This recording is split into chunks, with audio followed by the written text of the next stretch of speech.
Student, आप लोग को एक बार फिर से आपके चैनल विनय सर क्लासेस में स्वागत है। You all are most welcome once again in our YouTube channel Vinay sir classes.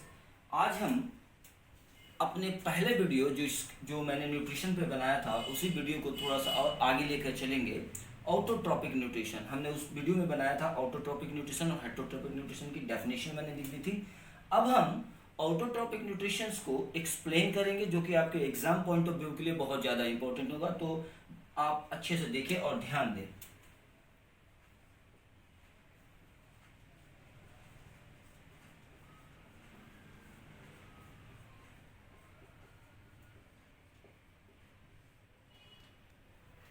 Autotrophic nutrition या बोलते हैं सौपोषी न्यूट्रिशन, सौपोषी पोषण।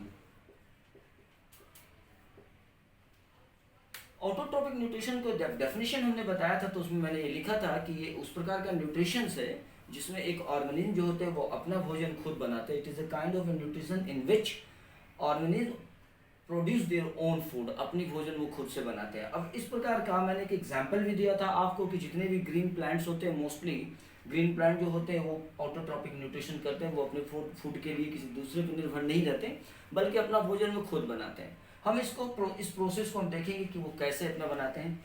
तो याद करें, हमने क्लास टेंथ में हमने एक टर्म्स पढ़ा था, या इससे पहले भी एक टर्म्स पढ़ा था 9th या 8th में, फोटोसिंथेसिस। तो पौधे ऑटोट्रॉपिक न्यूट्रिशन करते हैं, ये बात तो सही है, लेकिन पौधे जिस प्रोसेस के द्वारा ऑटोट्रॉपिक न्यूट्रिशन करते हैं उसे हम लोग फोटोसिंथेसिस बोलते हैं। तो वो टर्म क्या हुआ?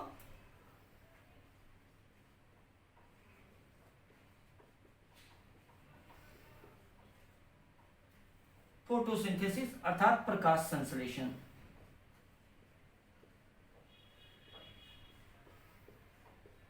अगर इसे दो भागों में तोड़ा जाए तो फोटो का मतलब होता है लाइट और सिंथेसिस का मतलब होता है एब्जॉर्ब, यानी लाइट एनर्जी को एब्जॉर्ब करके फूड बनाने की प्रक्रिया को हम फोटोसिंथेसिस बोलते हैं। क्योंकि खुद बनाया जा रहा है इसलिए इसे हम ऑटोट्रॉपिक न्यूट्रिशन में काउंट करते हैं। तो फोटोसिंथेसिस क्या हो गया? The biological process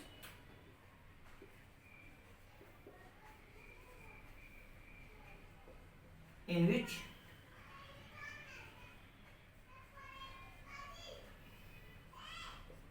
carbohydrate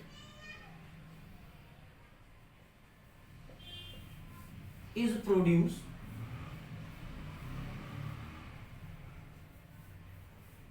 by using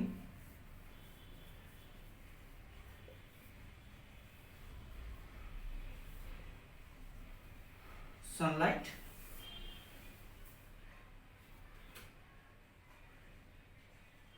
and water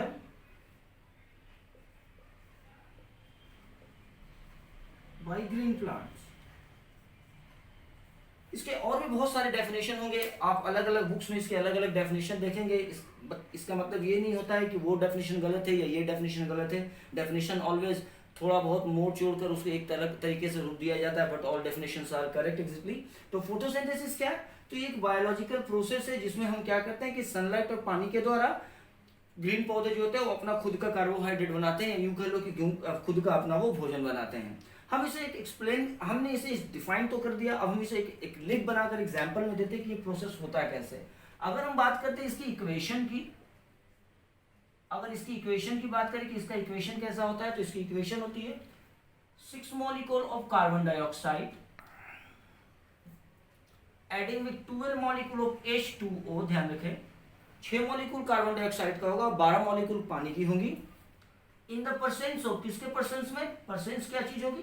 sunlight and chlorophyll. 6 molecule of carbon dioxide, 12 molecule of पानी, presence of sunlight and chlorophyll. It produce, ये बनाती है 1 molecule of glucose, 6 molecule of O2 and 6 molecule of H2O। ध्यान रखें, यानी कि 6 molecule carbon dioxide, 12 molecule पानी की, सनलाइट और क्लोरोफिल की उपस्थिति में जब मिलती है तो 1 molecule of glucose 6 molecule of oxygen and 6 molecule of water का प्रोडक्शन होता है। ये होल प्रोसेस, ये जो पूरी प्रोसेस है, इस प्रोसेस को हम बोलते हैं इक्वेशन ऑफ फोटोसिंथेसिस। याद रखें, इक्वेशन ऑफ फोटोसिंथेसिस। ये फॉर्मूला ग्लूकोज का है। व्हाट इज हैपन, सो आप ध्यान दें ये कैसे जाती है। अगर मैं एक पत्ती की डायग्राम बनाऊं, ये मैंने छोटी सी लीफ बनाने की कोशिश की। लीफ का ये वाला हिस्सा जो टॉप के हिस्से होते हैं उसे हम लोग बोलते हैं एपेक्स। बीच से एक लाइन जाएगी जिसे हम लोग बोलते हैं मिड रिब, यानी मेन हड्डी जिसे हम लोग बोलते हैं, हमारी रीब की हड्डी जिस तरीके से होती है, पत्तियों में भी इस तरीके से होती है, जिसे हम बोलते हैं मिड रिब।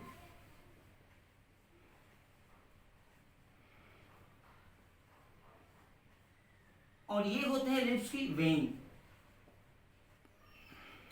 ऊपर के हिस्से को अपर एपिडर्मिस और नीचे के हिस्से को लोअर एपिडर्मिस बोलेंगे। अगर हम इसे माइक्रोस्कोप या सूक्ष्मदर्शी में अगर लगाकर देखें किसी रिब को, तो इसके अपर एपिडर्मिस और लोअर एपिडर्मिस के ऊपर छोटे छोटे इस तरीके से स्ट्रक्चर देखने को मिलेंगे, जिसको हम लोग बोलते हैं स्टोमाटा। ध्यान रहे, अब इन्हीं लीफ के कारण, अब इन्हीं लीफ के अंदर ये पूरी प्रोसेस, फोटोसिंथेसिस की जो प्रोसेस होती है इस लीफ के अंदर होती है। याद रखें, एक क्वेश्चन आता है कि क्या पौधे के सभी भागों में फोटोसिंथेसिस होता है? क्या पौधे के सभी भागों में फोटोसिंथेसिस होता है? तो हम बोलेंगे नहीं, पौधे के सभी भागों में फोटोसिंथेसिस नहीं होता है, केवल उस भाग में जो भाग हरी होती है। हरा क्यों होता है? पौधे का कोई सा भाग, पत्तियों की अगर हम बात करें, पत्तियां हरी होती है। हरा इसलिए होता है क्योंकि वहां पे क्लोरोफिल नाम की एक पिगमेंट पाई जाती है, क्लोरोफिल नाम की एक लवक पाई जाती है। याद रखें, पौधों का कलर हरा इसलिए होता है क्योंकि वहां एक क्लोरोफिल नाम की लवक पाई जाती है। चलिए बात करते हैं प्रोडक्ट की। अगर हम कच्चे मटेरियल, किसी भी खाने को बनाने के लिए कच्चे मटेरियल की बहुत जरूरत होती है, रॉ मटेरियल की बहुत जरूरत होती है। तो इनका अपना रॉ मटेरियल क्या है? तो फोटोसिंथेसिस के लिए जो कच्चा पदार्थ चाहिए वो क्या क्या चाहिए? H2O चाहिए, CO2 चाहिए, सनलाइट चाहिए, और क्या चाहिए? क्लोरोफिल। क्या चाहिए? क्लोरोफिल। आइए अब बात करते हैं अगर हम क्लोरोफिल की, तो क्लोरोफिल तो पत्तियों में पहले से मौजूद होता है, जाहिर सी बात है, क्योंकि पत्तियों का रंग हरा है तो वो क्लोरोफिल के प्रेजेंस के कारण ही होगा। अगर हम पानी की बात करें तो रूट के द्वारा, अगर हम इसी में एक रूट कंबाइन कर दें तो रूट के द्वारा ये पानी जो होती है पत्तियों तक पहुंच जाती है, राइट। अब बच जाते हैं दो raw material, that is for carbon dioxide and the sunlight. ये हमें एक्सटर्नल एनवायरनमेंट यानी बाहरी वातावरण से प्राप्त करनी होगी। अब बात इन दोनों को प्राप्त करने के लिए जाहिर सी बात है कोई ना कोई हमें ऐसी जगह चाहिए जिसके थ्रू होकर के ये दोनों पत्तियों के अंदर जा सके। इस जगह के लिए ये जगह जो प्रोवाइड करती है वो स्टोमाटा, एक प्रकार की छोटी सी छिद्र होती है, स्मॉल स्ट्रक्चर होती है, छोटा होल होता है जिसके थ्रू सनलाइट और आपकी कार्बन डाइऑक्साइड अंदर की तरफ जाती है। अब खाना बनाने के लिए हीट की जरूरत होती है, हम लोग इन एनर्जी भी चाहिए, हीट भी चाहिए। तो आप देख रहे हैं कि सनलाइट जो है वो हीट दे देगी, और एनर्जी जो होगी वो कहां से मिलेगी? तो याद करें, सबसे पहले पत्तियों के अंदर दो चीज तो मिल गई हमें, पानी मिल गया और क्लोरोफिल तो ऑलरेडी है, पत्तियां हरी है तो क्लोरोफिल है। सनलाइट, सूर्य की प्रकाश की रोशनी जैसे ही अंदर की तरफ एंट्री होगी, यानी कि स्टोमेटल पोर के द्वारा जैसे ही सनलाइट अंदर की तरफ जाएगी, पत्तियों के अंदर की तरफ जाएगी, वाटर उस एक फोटोन यानी लाइट की एक किरण को एब्जॉर्ब करके अपने आप को वो तोड़ लेता है। यानी देखिए ध्यान से, पानी जो है वो टूट जाएगा किसमें? H+OH- में वो टूट जाएगा, आयन में टूट जाएगा। ध्यान दें, जैसे ही सन की एक लाइट अंदर की तरफ पहुंचेगी, अंदर में पहले से मौजूद पानी जो होगी वो आपस अपने आप को तोड़ लेगी H+OH आयन, OH- आयन में। इस प्रोसेस को हम लोग हाइड्रोलाइसिस या फोटोलाइसिस भी बोलते हैं। इस प्रोसेस को हम लोग फोटोलाइसिस भी बोलते हैं, फोटोलाइसिस, ठीक है। यानी कि फोटो मतलब लाइट और लाइसिस का मतलब हो जाता है तोड़ना। किसे तोड़ा जा रहा है? तो पानी को तोड़ा जा रहा है। इसे हम हाइड्रोलाइसिस भी बोल सकते हैं। क्या बोल सकते हैं? हाइड्रोलाइसिस भी बोल सकते हैं। क्यों? क्योंकि हाइड्रो मतलब पानी और लाइसिस मतलब टूटना, पानी टूट जा रही है। तो आप देख सके प्रकाश अंदर गया, पानी को तोड़ दिया। ठीक उसी छेद से यानी उसी स्टोमाटा के थ्रू कार्बन डाइऑक्साइड भी अंदर की तरफ जाती है, CO2 भी अंदर की तरफ जाती है। यहां पर CO2 को कार्बोहाइड्रेट यानी कह ले आप ग्लूकोज में बदल दिया जाता है। तो इस तरीके से होल प्रोसेस होती है। वैसे आपको इतनी डिटेल नहीं जाननी थी, बट फिर मैंने आपको बता दिया कि प्रोसेस क्या है फोटोसिंथेसिस का। ग्रीन पौधों द्वारा कार्बोहाइड्रेट बनाने की प्रक्रिया को फोटोसिंथेसिस कहते हैं। ये उसका इक्वेशन है जिसमें 6 molecule of carbon dioxide, 12 molecule of पानी इन प्रेजेंस ऑफ सनलाइट और क्लोरोफिल की मौजूदगी में जब आपस में मिलते हैं तो एक मॉलिक्यूल ग्लूकोज का, 6 मॉलिक्यूल ऑक्सीजन का और 6 मॉलिक्यूल पानी का बनता है। और ये मैंने एक रफ डायग्राम बनाया था जिसमें हमने एक पत्ती की डायग्राम बनाई। हमने ये बताया कि कार्बन डाइऑक्साइड और सनलाइट किस थ्रू जाते हैं, तो हमने बताया स्टोमाटा के द्वारा जाते हैं। क्लोरोफिल, क्लोरोप्लास्ट नाम का एक सेल होता है पत्तियों के अंदर, उसी के अंदर क्लोरोफिल होती है। तो स्टूडेंट, आई होप कि आपको इससे काफी अच्छी इंफॉर्मेशन मिल गई है आपको पर्टिकुलर एग्जाम के लिए। हमारी चैनल वेनेसर क्लासेस को आप देखते हैं ऐसे ही वैल्यूएबल और इंपॉर्टेंट वीडियो के लिए। Keep watching our channel for an important topics, और हमारी चैनल को आप सब्सक्राइब करें ताकि फ्यूचर में हम आपके लिए ऐसे ही अच्छी वीडियो लाते रहें। Thank you.